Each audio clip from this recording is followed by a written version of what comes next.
le coronavirus était prévisible.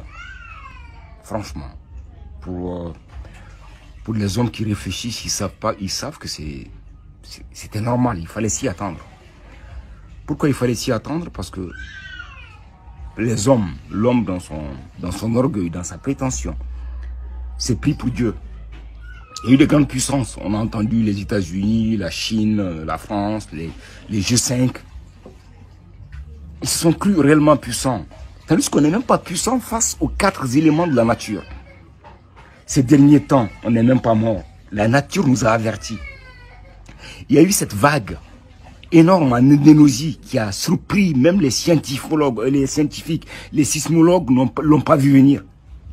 Et ça fait un dégât énorme. On a vu l'ouragan Katrina aux États-Unis, ça fait des dégâts énormes. Ça, c'est l'élément vent. On a vu le feu en Australie. On a vu le feu en Indonésie. Mais la politique mondiale n'a pas changé. Ça n'a eu aucun impact sur les politiques. Ça ne les a même pas fait réfléchir. Ils ont cru que oui, c'est l'arme qui prime. On va bombarder, on va tuer. Le terrorisme, le djihadisme, je ne sais pas, les ismes. Ils ont créé trop de ismes. Et voilà que il y a un virus qui s'amène.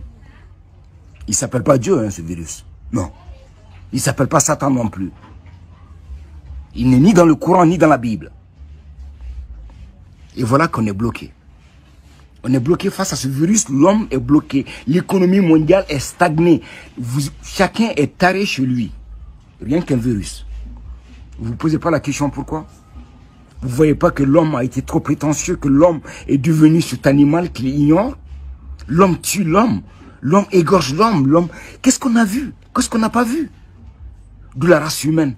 L'homme est le seul animal qui ignore qu'il est animal. On a décimé le reste des vivants. On est en train de détruire la vie, l'essence même de la vie, en croyant que oui, la technologie, oui, les trucs, ça va nous amener. Où? Et aujourd'hui, il y a un virus qui nous arrête, qui nous oblige à être solidaires, qui nous oblige à avoir cette conscience humaine, à être des humains, qui nous oblige à être avec nos familles. Parce que n'oubliez pas que le système est parti de telle manière que à un moment, un papa se lève sans voir son enfant. Il va au boulot, il revient le soir, son enfant est en train de dormir. Une maman pareil. Et tout ça, subitement, change. À cause d'un petit virus qu'on ne voit même pas. Tout le monde est taré chez lui. C'est le moment pour nous de réfléchir et d'être très solidaires. Ça, c'est une solidarité mondiale. Ce n'est même pas une solidarité qui doit être individuelle. Elle est mondiale. Il s'agit de nous, il s'agit de la race humaine. Imaginez, même si quelqu'un découvre ce vaccin, vous croyez que ce vaccin est vendable entre nous? Si la personne qui va découvrir ce vaccin et le vendre, ça veut dire que la personne, les gens qui veulent vendre le vaccin, c'est eux-mêmes qui ont propagé cette maladie, cette arme biologique. C'est très clair, soyons très clairs. Si jamais on nous vendra un vaccin contre le coronavirus, ça veut dire que ça a été un coup monté. Parce qu'on ne peut pas le vendre. Même si on trouve ce vaccin, on ne pourra pas le vendre. Non. Il est invendable. Il doit être gratuit pour la race humaine, pour sauver la race humaine. Parce que tant que ce virus existera, la race humaine sera toujours menacée. Même si on ferme les frontières, même si on bloque tout, on ne peut pas vivre éternellement prisonnier. Imaginez-vous, ça c'est le virus Corona. Avec nos armes nucléaires qu'on a, qu'on garde, qui fait nos puissances. Appuyez sur les boutons aujourd'hui. On va rentrer dans des abris atomiques pour se tarer combien d'années? Donc, réfléchissons. Soit on préserve la vie et Dieu va nous préserver. Parce que Dieu, c'est lui le vivant.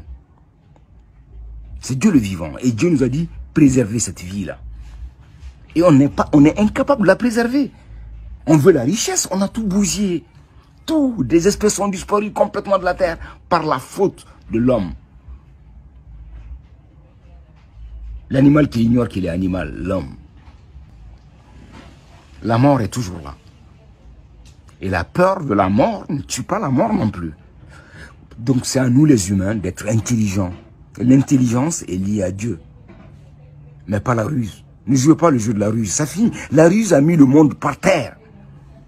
Pendant tous ces temps, on a vu que de la ruse. Les politiques ont fait de la ruse. Les scientifiques ont joué avec la ruse. La ruse est fatale, il n'y a pas de caractère indésirable pour un homme rusé. Et la ruse nous a mis par terre. De grâce, il est grand temps pour nous de venir à l'intelligence, de venir à Dieu, à ce qui est intelligent, à ce qui est bien pour nous, la race humaine. Je précise, pour nous, la race humaine. Noir, blanc, chinois, jaune, tout le monde. On n'est qu'une race. Et ce virus-là, il est venu pour nous dire, soyez un.